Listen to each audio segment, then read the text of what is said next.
magíster en ingeniería de sistemas de la universidad, es ingeniero de sistemas, sabe muchísimo. Cualquier cosa que ustedes necesite del tema de ingeniería de sistemas, Juli es el primero que lo responde. Él trabaja actualmente en la Institución Universitaria Digital de Antioquia, que es una, digamos que pertenece a la gobernación. Y bueno, Juli, arrancamos contigo. Muchas gracias por estar acá. Bueno, muchísimas gracias también por la presentación. Como comentaba el profe Dani, mi nombre es Julián Andrés Castillo Grisales, ingeniero de sistemas, magíster de ingeniería de la universidad. Entonces te cuento, muchísimas gracias por su participación, por su asistencia. El día de hoy les voy a ofrecer esta caracterización, estas técnicas para realizar búsquedas avanzadas de información. Todo esto ha sido de acuerdo a mi experiencia en la realización de la maestría en ingeniería. Todas esas avances y aportes que realizamos en el procedimiento de generar esa tesis, esos documentos, requirieron mucha búsqueda de información. Ya voy a mejorar permítame un segundo. ¿Qué tal ahora? ¿Se escucha mejor?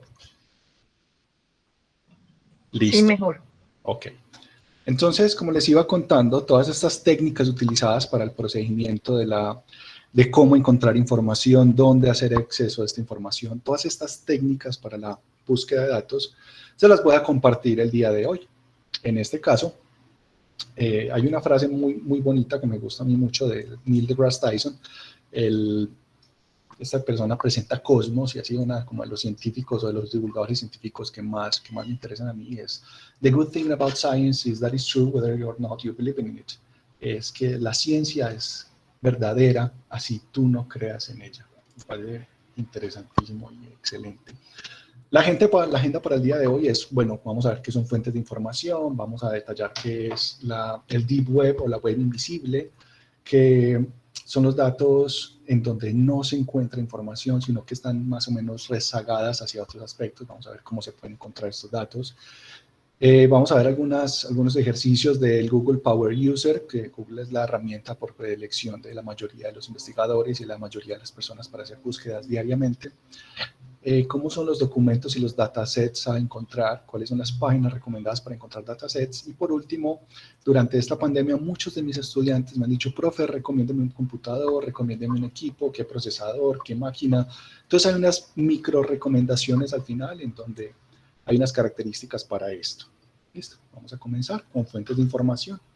Y es que lo que se denomina fuentes de información son todos esos tipos de documentos que podemos acceder a ellos, ya sea mediante una búsqueda, una identificación para satisfacer ciertas necesidades. Podemos tener medios digitales, bancos de informaciones, bibliotecas virtuales o las bibliotecas en eso que llamábamos antes como la presencialidad. Entonces hay muchas formas de encontrar información. Hoy nos vamos a enfocar en lo que es las fuentes de información primarias, en donde es la información nueva, original, son resultados de trabajos intelectuales, documentos, libros, periódicos, todas estas informaciones oficiales, ya sean instituciones públicas, privadas, resultados de investigación, todo esto que permiten fomentar o detallar la calidad de nuestra investigación diariamente. Para esto, nosotros necesitamos saber, bueno, ¿y esta información dónde se encuentra? ¿Dónde podemos acceder a esta información? En nuestra época pasada, deberíamos estar antes del Internet, eran bibliotecas o recopilaciones como enciclopedias, diccionarios, libros, revistas, y ahora con el flujo del Internet ya tenemos, bueno, tenemos motores de búsqueda que se especializan en hacer ese aspecto de la identificación de la información. Tenemos revistas especializadas, lo que es el Internet abierto, y las bases de datos con diferentes revistas, en donde nuestra Universidad de Antioquia tiene acceso a más de 100 recursos y ha sido una de las principales fuentes de información para todos nosotros con formación científica. Acá hay un pequeño resumen, al final va a estar disponible toda esta presentación en un documento PDF muy chévere, donde pueden acceder a cómo es nuestra información, para acceder a la aplicación de la biblioteca, cuál es el repositorio, los datos locales. La universidad tiene un departamento de administración de datasets que también está disponible ahí para que lo utilicen. Y vamos ahora hacia la visualización, porque lo que hacemos nosotros es visualizar información. Nosotros no estamos detallando datos, obteniendo datos, no. Lo que hace el explorador es simplemente me permite que todo tipo de material que está en el Internet yo pueda visualizarlo. Y hacer esa visualización se puede hacer mediante el uso de un navegador, que en este caso puede ser Microsoft Edge, que es el que viene predeterminado por Windows, por Opera, Firefox, Brave, Chrome o Safari, dependiendo del explorador. Yo les recomiendo mucho Brave. Es un explorador basado en Chromium, quiere decir que trabaja sobre el motor de exploración de Chrome y es súper rápido, tiene optimización de contenidos y lo más importante es que viene con un bloqueador de publicidad incorporado. A muchos de ustedes que han trabajado conmigo y que me conocen, casi que a todos les he recomendado este explorador y hemos tenido muy buenas experiencias con ellas. Ya podemos complementar nuestra navegación con complementos. La mayoría de estos exploradores son susceptibles de complementos que son en su mayoría realizados por terceros. Por ejemplo, Scopus tiene un complemento para, en este caso, Firefox y Chrome, en donde podemos detallar y hacer descargas masivas de información desde los componentes de sus páginas y permiten un vínculo o una interacción más amigable en este proceso de exploración. Ahora, yo necesito almacenamiento y datos para poder detallar y descargar esta información, porque no es solamente visualizarla, sino que también debo tener el conocimiento y las acciones para poder descargar esta información. Y hay dos formas de hacerlo. Uno con el navegador y la otra es programando. Con el navegador yo puedo hacer búsquedas avanzadas, hacer Google Hacks, que es más conocido como Google Hacks, pero en este caso es como ciertas claves o accesos que vamos a detallar más adelante para poder acceder a datos y que el buscador detalle son objetos más no vínculos. Búsquedas específicas, hacer uso del explorador HTML, que todos nuestros web browsers tienen un explorador HTML, entonces no es sino que presione la tecla F12 en Chrome o en el que usted quiera y puede acceder al maquetado HTML de la página y visualizar qué no le está mostrando el explorador, todo esto. También existen buscadores de metadatos que son microbuscadores de subbuscadores, es decir, un buscador dentro de un buscador, más adelante lo vamos a ver. Y programando ya puede utilizar lo que es web scraping, que es una técnica para extraer información desde las páginas web utilizando el protocolo HTTP. Podemos utilizar gestores de descargas, capturadores de imagen y video y entre otros. Ahora, ¿cuáles son las estrategias y la correcta selección del motor de búsqueda? Porque es muy importante saber, bueno, yo qué deseo buscar y qué motor de búsqueda debo utilizar. Entonces, si nosotros vamos a hacer búsquedas basadas en pestañas, que es el explorador básico, necesitamos conocer que Google es el más utilizado con un 92.18 de transferencia de información. No quiere decir participación, sino transferencia de información.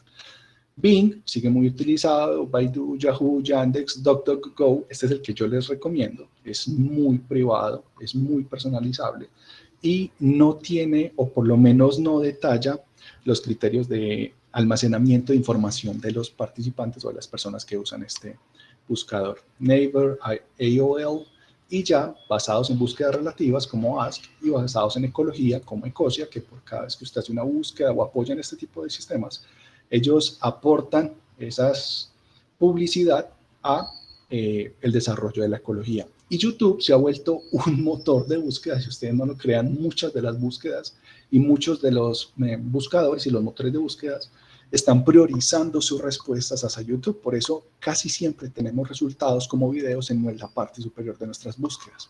Y si nosotros accedemos directamente a YouTube, podemos utilizar estas búsquedas directamente. Ahora vamos a pasar rápidamente por acá, porque la Dark Web es todo aquello que Google o los buscadores no pueden indexar, ya sea por restricciones particulares de cada una de las páginas web, porque no puede acceder o no acceder a estas páginas, y se estima que entre 400 a 550 veces es mayor la cantidad de datos que hay en Internet de lo que podemos consultar con un simple explorador.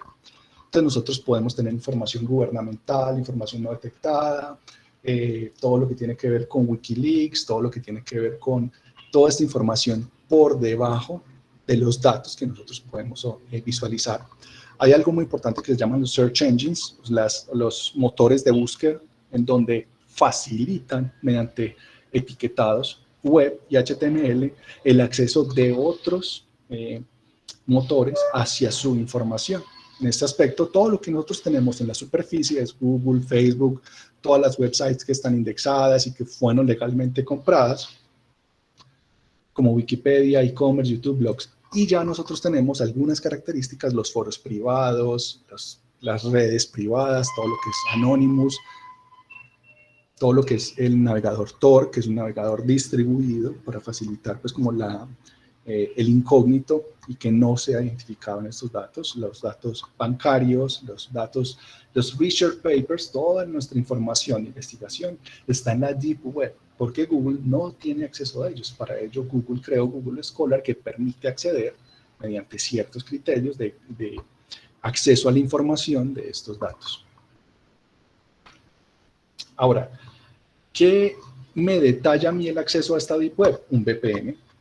Por eso nuestra Virtual Private Network, que son las siglas de VPN, que nuestra Universidad de Antioquia nos proporciona, podemos acceder a todas estas accesos de datos de investigación, de recursos, de revistas, todo esto que no está indexado en un motor de Google Search, que no está detallado en esas búsquedas y que no podemos acceder a ellos con una búsqueda sencilla. Con una búsqueda especializada sí lo podemos detallar porque la parte externa de los metadatos está expuesta, pero nosotros podemos acceder a esta información con la VPN de la universidad que fue detallada previamente.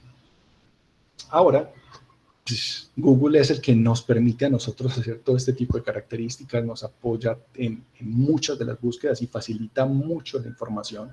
Google es un poquito intrusivo con nosotros porque guarda mucha información de nuestra día a diario, pero lo que yo les recomiendo es de pronto romper el ciclo o el círculo vicioso que presenta Google. Es que tenemos un celular Android con una cuenta Android, o tenemos un celular, pues un iPhone con una cuenta Google vinculada, tenemos un explorador Google, tenemos un computador Windows con una cuenta Google vinculada. Por ejemplo, un caso de éxito mío que yo tengo es, bueno, yo uso DuckDuckGo para mis búsquedas, tengo desactivadas las personalizaciones de Google, utilizo Brave y tengo descentralizada mi información. Entonces, con eso trato de medianamente romper ese vínculo o ese de que, mira, es que estaba pensando en unos zapatos y me están apareciendo ads de zapatos. Es más que todo por eso, porque tenemos ese círculo vicioso entre todas nuestras plataformas virtualmente conectadas y por eso es que son tan inteligentes y nosotros les damos mucha información. Pero somos nosotros los que estamos entregando esa información, ellos no están escuchando información, ellos no están almacenando ese tipo de datos. Entonces, lo que nosotros debemos hacer en este caso es, bueno, si vamos a utilizar Google, bueno, podemos utilizarlo, pero hay unos metadatos, unos buscadores basados en metadatos, y es que son potentes servicios paralelos que permiten consultar varios buscadores y traer respuestas complementarias a lo que nosotros estamos utilizando. Algunos de los que yo utilizo son Metacrawler, DocPy, Mama, Surfwax, Monstercrawler, Bcup, What You Seek y GP. GP era muy utilizado y hasta ahora ya fue comprado por DuckDuckGo. Todas las búsquedas de DuckDuckGo son metabúsquedas, por eso es tan interesante. Y los motores de metabúsqueda no devuelven la respuesta en profundidad como lo hacen los sitios web más interesantes, sino que hacen una búsqueda externa de muchos sitios, de muchos buscadores y traen algunos de los más utilizados en este caso.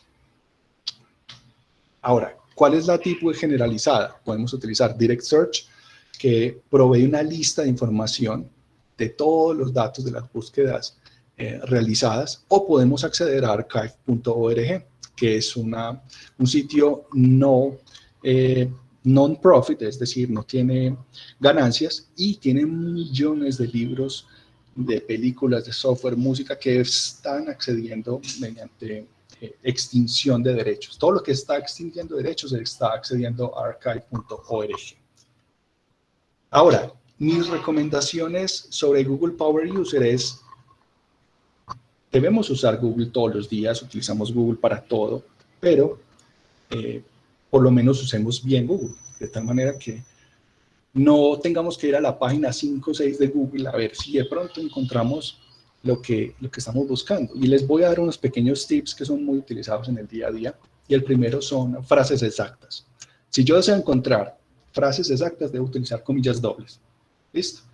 Como pueden ver en la parte izquierda sin comillas dobles y en la parte derecha con comillas dobles, los resultados son mucho más depurados y todo lo que esté entre comillas va a estar identificado completamente en el texto de forma continua. Ahora, yo deseo excluir una palabra. Por ejemplo, yo necesito todo Legend-Based Modeling que sea británico, más no Legend-Based Modeling que sea americano. Entonces yo pongo el guión sobre la palabra que necesito excluir y me va a excluir de todas mis búsquedas esa palabra. Ahora, si yo necesito buscar en una página relacionada a otra, yo utilizo la palabra related. Cuando yo utilizo la palabra related y le entrego una URL, esa URL me va a buscar todas las páginas que están relacionadas mediante hipervínculos con esta dirección. Por ejemplo, la JAS, que es la revista de investigación científica para la simulación basada en agentes, que es una de las simulaciones en las que yo me especializo, es todas esas páginas que están relacionadas con la simulación basada en agentes o con ese tipo de búsqueda, o con ese tipo de investigación en este caso. Cuando yo necesito encontrar palabras en un texto, lo que hace es buscar en páginas web en donde están maquetadas las palabras como párrafos, es decir, donde hay un grupo de información compacta, es decir, datos en texto tipo párrafo, y él me va a decir, venga, todo lo que está en el texto va a estar documentado, va a estar detallado en esos aspectos. No va a buscar encabezados, no va a buscar títulos, sino directamente en un texto. Y si yo busco in text, me quiere decir que puedo tener búsquedas externas, títulos, encabezados, todo eso, pero solo en el texto va a tener la palabra modeling, como lo vemos en la segunda imagen, en la versión 2. Entonces son dos formas de búsqueda. La primera, all in text, quiere decir que todo lo que yo ponga después de los dos puntos se va a detallar en un texto en tipo párrafo de las páginas web. Y la siguiente, en la versión 2, si yo pongo in text, es solamente una palabra en específico que yo deseo que se encuentre dentro de un contexto, dentro de un párrafo, por así decirlo. Ahora, si yo deseo buscar en títulos, recuerden que el maquetado HTML de las páginas web tiene un encabezado. Y ese encabezado, en muchos de los casos, no es visible para nosotros, los que estamos haciendo uso del explorador. En estos casos, ese all in title me busca todas esas palabras que están dentro de un tag de título. Es decir, con una importancia, una relevancia mucho más alta. Pero si yo utilizo la palabra in title, quiere decir que solamente va a buscar una frase o una palabra dentro del título y las demás que no estén detalladas dentro de esos dos puntos van a estar en el aspecto de párrafo, título, encabezado, etc. Ahora, si yo deseo buscar en una URL, que es en este caso es la Unified, se me olvida el nombre, eso se refiere a Unified, si no estoy mal, siempre se me olvidan, Uniform Research Locator, eso. Uniform Research Locator es el protocolo que me identifica cómo son las páginas web, el www.nombredelapagina.com.org, etc. Si yo utilizo alt in URL, me detalla que debo encontrar esas palabras que yo estoy detallando en el título o en el encabezado de esa URL. Quiere decir que debe estar contenida dentro del nombre de la página web. Y si yo expreso in URL, quiere decir que solo una palabra va a ser buscada dentro del encabezado y las otras pueden ser buscadas en otros aspectos. Para buscar en regiones o países o sitios geográficos, yo utilizo la palabra location. Con la palabra location yo puedo restringir mi búsqueda, ya sea en Estados Unidos, en Colombia, en todos estos aspectos. Y les recomiendo que si van a hacer uso de esta característica, usen el Place Search, que es uno de los APIs de Google que trabaja etiquetas JSON y pueden detallar cuáles son los places en los cuales las búsquedas se pueden realizar. Ahora, si yo quiero buscar un rango numérico, utilizo dos puntos para detallar desde dónde y hasta dónde voy a hacer un rango de búsqueda específica de mis datos. Entonces, yo puedo buscar entre 2010 y 2020 o entre 2019 y 2020 y así restringir temporalmente la información sobre la cual yo voy a hacer la búsqueda. Yo también tengo acceso a comodines. Los comodines funcionan como palabras o párrafos, dependiendo del contexto, y es que yo puedo detallar que puede haber espacios o palabras, por ejemplo, entre agent y modeling, que pueden detallar un contexto o pueden ayudar a encontrar artículos o situaciones similares a las que yo estoy buscando en este aspecto. Usando la palabra OR en mayúsculas, lo que hace es relacionar palabras con el operador lógico OR, es decir, si puede existir esta o puede existir esta, cualquiera de los dos me sirve. Si la pongo en minúscula, él va a buscar la palabra OR dentro del contexto y no es recomendado. Yo puedo tener acceso a características y símbolos especiales donde van a mejorar mucho las características de las búsquedas. Yo puedo buscar datos específicos unidos con palabras, poner en este caso el símbolo más. La arroba utiliza mucho las redes sociales, el ampersand para buscar ideas o frases muy conectadas, el porcentaje para los datos numéricos o más relacionados a porcentajes, el precio-valor, el numeral y el guión, pero de palabras conectadas, me permite establecer un fuerte vínculo entre dos palabras. Eso es muy importante que lo conozcan. Si yo pongo agent, rayita, modeling, vas a buscar un fuerte vínculo entre esas dos palabras, que va a ser un etiquetado ya sea en title, en tags y en párrafo de todo el contenido. Ahora, una de las recomendaciones para el manejo de las búsquedas y el Power User en Google es, primero, optimizar sus resultados. En este caso, a mí me gusta obtener al menos 50 resultados en mi primera búsqueda. En los primeros 50 resultados yo ya tengo como lo que necesito. Y cada vez que dé clic a un resultado me abre una ventana nueva, que es lo que está ahí, lugar donde se abren los resultados, una ventana de navegador nueva, para no perder la búsqueda. Yo no quiero perder mi búsqueda. Aparte de esto, ¿qué recomendaciones tengo? Primero, ir a myaccount.google.com. Luego de acceder a privacidad y personalización, debo ir a configuración de anuncios. Y en configuración de anuncios debo decirle que no me active los anuncios. Con esto ya estoy desactivando muchas de las caracterizaciones que tienen los datos de Google y no me van a aparecer tantas recomendaciones como si nos puede aparecer diariamente. Y con eso Google se pone triste, pero yo me pongo contento. Ahora los documentos y data, todo esto es basado en archivos planos que van a ser nuestro nuevo mejor amigo. Todos los archivos planos son todos aquellos archivos en donde no tienen unas características adicionales o unas etiquetas especiales, como si lo pueden tener archivos tipo Word, que están detallados en un entramado XML. En este caso tenemos archivos que solamente contienen símbolos y que son almacenados de acuerdo a la tipología. Tenemos archivos binarios que son secuenciales y detallados con una configuración predeterminada, archivos delimitados y bases de datos de archivo plano, como son los datasets, que son muy utilizados en este momento. Muchos de los separadores de estos datos son la coma, los dos puntos, el punto y coma, el pipe, que es esa barra vertical, la tabulación, los espacios o los fixed space. Algunos tipos de archivos planos están detallados ahí a continuación. El más utilizado es el CSV, que es el Comma Separated Values, que son archivos separados por comas. Estos son algunos trucos y páginas recomendadas para tener acceso e información a los datos. Y les voy a repasar rápidamente dónde obtener información gubernamental y oficial. Primero, el más utilizado es datos.gov.co, que en abril de este año tuvo una depuración y una unificación de datos. Podemos ir al geoportal DANE, la metadescargas, que es muy importante saber qué información descargar y dónde descargarlo y de qué manera. Aquí hay una secuencia detallada de cómo acceder a datos del Estado. Información geográfica, lo que es el IGAC, el SIGOT, que es una herramienta de propósito para contribuciones de datos geográficos. El geoportal del DANE es prácticamente obligatorio para la mayoría de los investigadores. Los datos locales, si yo necesito descargar información geográfica local, puedo ir a Medellín, a MapGIS versión 5 o a GeoMedellín.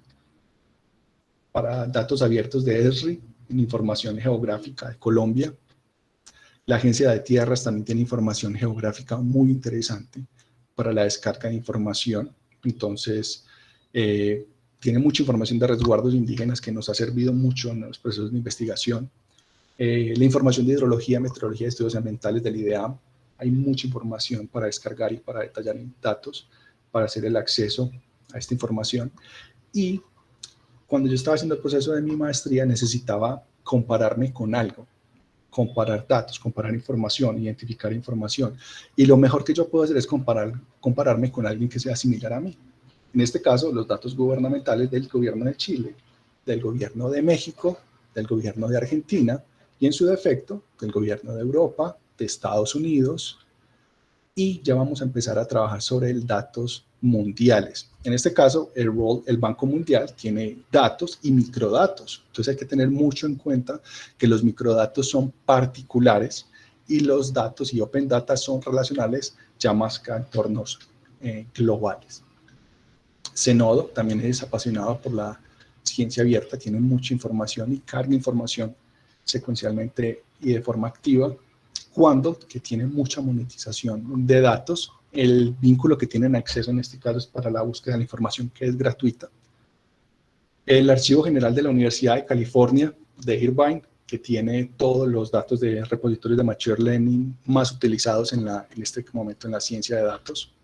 Y los datasets, que es la nueva moda que estamos accediendo a ellos casi que todos los días. La página más recomendada en este caso es Kaggle. Kaggle tiene un recopilatorio de datos y de datasets muy importante. Socrata es el relacionado con todas las páginas gubernamentales de administración de datos. Entonces es como un metadatos, un metarecopilatorio de información. Google también está en esta onda, en este cuento, y también tiene un search de datasets. Es una búsqueda de datasets, no un almacenamiento de datasets, para que tengamos eso en cuenta. Microsoft no se podría quedar atrás y tiene también su búsqueda de datos de edad, pero este es más orientado a la investigación. El data.world es pagando, lamentablemente es mejor Kaggle, y la mayoría de la información que está en data.world también está en Kaggle. Lionbridge AI también es de Machine Learning y también es pagando, lamentablemente. VisualData.io también es datasets de imágenes. Recuerden que ustedes para sus procesos de investigación necesitan imágenes y es recomendable el uso de imágenes libres en este caso y datasets de imágenes para trabajar en ellas. Image.net.org también tiene datasets de imágenes para hacer procesamiento de Machine Learning. En este caso, cuando todo falle, vámonos a Reddit, a datasets. Allí hay mucha información y una comunidad muy grande de miembros que permiten acceder a toda esta información. Si sigue fallando y no logramos encontrar nuestra información, vámonos para GitHub. GitHub tiene Awesome Data, que es un repositorio de almacenamiento público de datasets muy importante, que puede tener mucha información para nuestros procesos de investigación. Imágenes libres, les recomiendo que utilicen estos dos vínculos, y cuando ustedes encuentren royalty free no significa gratis o libre, significa que debe pagar una licencia para poder hacer uso de ella y un solo pago, pero desde el principio debe pagar. Por lo tanto, royalty free no significa que sea gratis. ¿Listo? Deben tener eso muy en cuenta. Imágenes satelitales, en este caso Sci-Hub de Copernicus, necesita un conocimiento avanzado. Si tienen dudas en este aspecto, me pueden consultar a mi correo que está al final y podemos hacer una descarga de búsqueda o una búsqueda de información.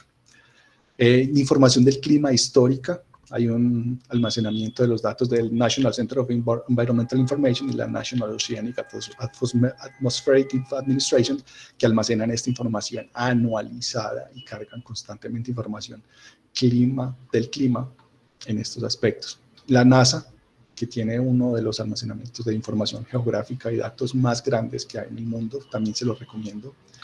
Y adicionalmente, información geográfica que pueden descargar de Natural Earth, OpenStreet, Earth Explorer, DivaJIT, datos abiertos, etcétera, etcétera. Recuerden que hay muchas formas de obtener datos. La piratería no es una opción si ustedes quieren citar información, tienen que descargarla de forma legal. Obtener información diciendo que la encontré en internet no es una buena práctica de encontrar información. Listo, no la pueden citar, entonces por eso no es recomendable utilizar información pirata, por así decirlo. Ahora, para terminar, las recomendaciones. Estas recomendaciones son hechas y relacionadas por encima del uso normal. Este no es una recomendación para un computador para la mamá, es un computador en modo académico, ingenieril, en donde usted va a hacer simulaciones, analítica y todos estos tipos de datos. ¿Listo? Hay dos características, dos procesadores que están dominando el mundo en este momento, que son Intel y AMD. Hacia la derecha es mejor, pero hacia la derecha también es más caro. Entonces, tenemos el mínimo poco aceptable, que son los Pentium y los Athlon Pro, y las gama baja en cada uno, que son el Intel Core 3, el Ryzen 3, la gama media, el Core i5, Ryzen 5, y así sucesivamente. Ahí está la cantidad de núcleos, la memoria caché, que es esa información que permite procesar los datos más rápidamente, y la generación sobre la cual estamos en este momento. ¿Listo? ¿Qué les recomiendo yo? Desde gama media en adelante es aceptable para procesos de ingeniería. ¿Qué no es aceptable y qué es para uso particular, por así decirlo, o para la casa? Lo que es Celeron, Atom, Pentium, los AMD series A o series E, son más que todo para las casas, para el estado de mi mamá necesita un computador, o en estos casos de un familiar necesita un computador para acceder a internet, archivos, ofimática, etc. Estos son muy apropiados para eso, pero no para la ingeniería. Aquí hay unos pequeños datos de cómo es la nomenclatura. Las dos nomenclaturas, tanto de Intel como de AMD, son muy similares. En este caso tenemos la marca, el identificador, que en este caso sería i7, la generación, o el indicador de generación, que en este caso es la 11, esto es un detalle de la 10, el SKU, que es el Stock Keeping Unit, y el producto o la línea o el sufijo que identifica qué características tiene y si es de gama media, alta o baja. Esto en el caso de Intel. Para el caso de AMD tiene algo muy similar. Tiene el segmento, la marca, la generación, el número del modelo y el nivel de rendimiento, por así decirlo, en donde 7, 8 es un entusiasta, o sea, es para personas que tienen mucho dinero para hacer este tipo de consumo de datos. Y el sufijo indica la característica, el consumo energético y todo esto. En cuanto a los discos duros, hay varias características, HDD, que son discos mecánicos, discos de estado sólido y discos de estado sólidos de memoria no volátil express. Entre más a la derecha, mejor. Es decir, si tiene disco de estado sólido, tiene unas velocidades de procesamiento muy altas, velocidades de almacenamiento, de lectura y de escritura de datos muy altas, y va a ser muy rápido su computador y casi que nunca se le va a bloquear. En cuanto a almacenamiento, los discos de estado sólido son mejores por tiempos de acceso, almacenamiento aleatorio de información, confiabilidad, consumo energético, promedio de lectura de procesamiento de datos y tiempos de respuesta. En cuanto a la memoria RAM, cada sistema operativo necesita ciertas características de información. Windows necesita al menos 2 GB para ejecutarse. Mac necesita en el Big Sur, que es el más reciente, 3 GB para ejecutarse. Y Linux, que es la distribución más comercial, la 21, necesita al menos 1,5 GB para ejecutarse. No son los requisitos mínimos, es ejecución. Usted puede tener al menos un poquito más de eso. Y cuánta RAM necesito les voy a decir algo muy importante. Si usted tiene mucha RAM, lo que está haciendo es más de la que su computador necesita, es dinero desperdiciado. Lo puede ahorrarse y comprar o complementar en datos que realmente necesite. Y para terminar, ¿qué marca debería comprar? Pues, ¿qué le digo yo? Todas las marcas que están en el mercado en este momento es porque han sido finamente detalladas en el escrutinio público. Es decir, si permanecen en nuestro medio es porque algo están haciendo bien. Todas estas marcas ya están obsoletas o ya dejaron de hacer portátiles, por algo será. Por malas decisiones, por mala publicidad, por mal postventa, partes malas, cosas de esas. Entonces, cualquier portátil que ustedes vean o computador que ustedes ven en el mercado es prácticamente recomendable. Y casi todo está en internet. Buscar requiere habilidades y práctica. Muchísimas gracias por su atención. Esto está disponible en mi GitHub, juliancastillo/UDA, y ahí encuentran el vínculo de Data Search. Muchísimas gracias por todo y por su participación.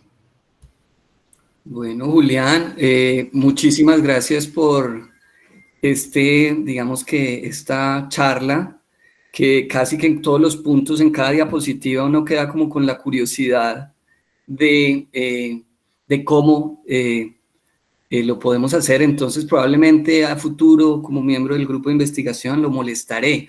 Yo sé que usted usted suele diseñar como instructivos. Eso es lo que se refiere, que podemos buscar en la dirección electrónica que pone al final, ¿cierto, Juli? Sí, señor, sí, Dani. Perfecto. Entonces, ahora sí, pues tenemos unos minuticos para preguntas. Entonces, no sé, los asistentes que pueden abrir sus micrófonos o pueden enviar sus preguntas por el chat. Entonces, yo creo que es mejor hacer las preguntas en este momento. Aquí Valentina me pregunta por el chat si hacemos la pregunta al final de las 2 presentaciones, pero las charlas están estructuradas para tener 30 minutos máximo y 10 de preguntas. Entonces, pues arranquemos con las preguntas que podamos tener para Julián. No sé quién se... yo, como les digo, tengo muchas preguntas específicas, pero para ello voy a mirar primero como el instructivo que Julián construyó. Ahí ya Juli nos pasó el link donde lo podemos encontrar. Entonces, no sé si alguien tiene alguna pregunta. Sí, profe Daniel, yo tengo varias preguntas. Bueno, Julián, primero, mil gracias por la presentación. Tengo pues varias, yo al igual que el profe Daniel también seguiré como el instructivo. La última me surgió justamente al final cuando mencionaste el GitHub, porque hace poco estaba intentando subir unos archivos para someter un artículo a una revista y este tema del GitHub creo que hasta podría hacerse un tutorial completo para que nos enseñaras cómo manejarlo. Son como 3 preguntas específicas, no sé si alcance. La primera, que es muy breve, es cuando mencionabas el tema de datos.gov.co, que es ese repositorio de los datos gubernamentales, lo que nosotros hemos encontrado es que en muchos de los proyectos de investigación que desarrollamos necesitamos datos de lo que sucede en nuestro país, en alguna región específica o en una ciudad. Entonces, obviamente, los datos pueden ser de cualquier dimensión, pueden ser de corte económico, ambiental, como nos los mostrabas. Y nosotros hemos tenido que trabajar con temas de registros de salud, y con registros también de calidad del aire, por ejemplo, para el tema en Medellín. Entonces, mi pregunta general es digamos, para ese primer punto es, ¿en estos registros gubernamentales existe algún protocolo que se deba seguir para la búsqueda de los datos dependiendo del registro que se esté buscando, o es como entra a la página de cada institución gubernamental, en este caso pues pública, y siga un instructivo? O más o menos la percepción que yo he tenido buscando datos gubernamentales muchas veces es como, me siento inexperta, siento que no hay forma de seguir un protocolo, digamos, definido, y me siento como dando tumbos un poco. No siento que esté haciendo una búsqueda estructurada como sí sucede con la literatura científica. Entonces, la primera pregunta es si hay alguna recomendación general o si se debe seguir la estructura de cada página web gubernamental. Esa es la primera pregunta, Juli. Vale, sí, en ese caso, una de las ventajas y desventajas que tiene la información gubernamental es, bueno, primero, están obligados todas las entidades públicas a subir información a datos.gov.co. Entonces, en ese caso es, bueno, hay una vinculación directa del Estado con la carga de la información, y la segunda es que no todas las entidades siguen un protocolo. Si hay un protocolo detallado en la normativa que utiliza tags para ese tipo de información, y hay una lista y una nomenclatura para ellos. Si quieres, ahorita no me acuerdo bien la resolución cuál es, porque no la tengo aquí a la mano, pero sí te la puedo mandar al correo electrónico en donde están los datos. El gobierno hizo una primera depuración de la información ahorita en febrero, marzo y abril de este año, para poder acceder más fácilmente a la información, porque antes tú encontrabas la Guajira y Guajira como si fuera el mismo departamento. Ahora la idea es empezar a buscar desde entidades y por última por departamentos, en ese caso, o por características especiales. La recomendación en este caso es buscar por entidad, y si no se encuentra por entidad, hacer la solicitud formal de carga de datos a datos.gov.co usando el uso de esta normativa, y eso lo deben cumplir casi que como un derecho de petición. Entonces, ahí sí toca como ponerle el peso jurídico sobre la situación, pero es obligatorio en estos casos con entidades tan poco comprometidas con los datos. Listo. Bueno, yo no voy a hacer la segunda pregunta porque es muy largo y no quiero abusar del tiempo, solo la que me causó curiosidad del GitHub. No sé si a varios colegas les ha sucedido cuando hacemos algún desarrollo de un modelo, no sé, de simulación de simulación, de dinámica de sistemas, de optimización. Muchas veces para poder validar como los métodos se debe o usar instancias de prueba que son conocidas en la literatura, o digamos que uno desarrolla sus propias instancias, y lo que hemos hecho en nuestros trabajos es que es muchas veces con datos aplicados en nuestro país. Yo he notado que en muchas revistas científicas, para poder someter un manuscrito, te dicen que si vas a compartir datos o si vas a reportar como la estructura de tus instancias que se ha generado. Mi pregunta específica al respecto del GitHub es, ¿el GitHub se utiliza también para compartir datos de instancias o es solamente cuando vas a compartir tus desarrollos a código abierto? Vale, en ese caso GitHub se ha vuelto como el repositorio por elección en cuanto a almacenamiento, tanto de repositorios, tanto de desarrollos, programación colaborativa, incluso permite almacenamiento particular de páginas web.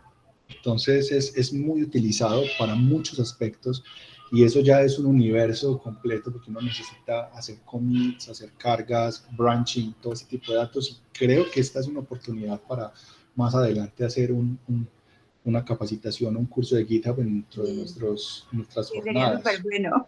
Sí, yo creo que voy a anotar eso para que hagamos uno para el próximo semestre.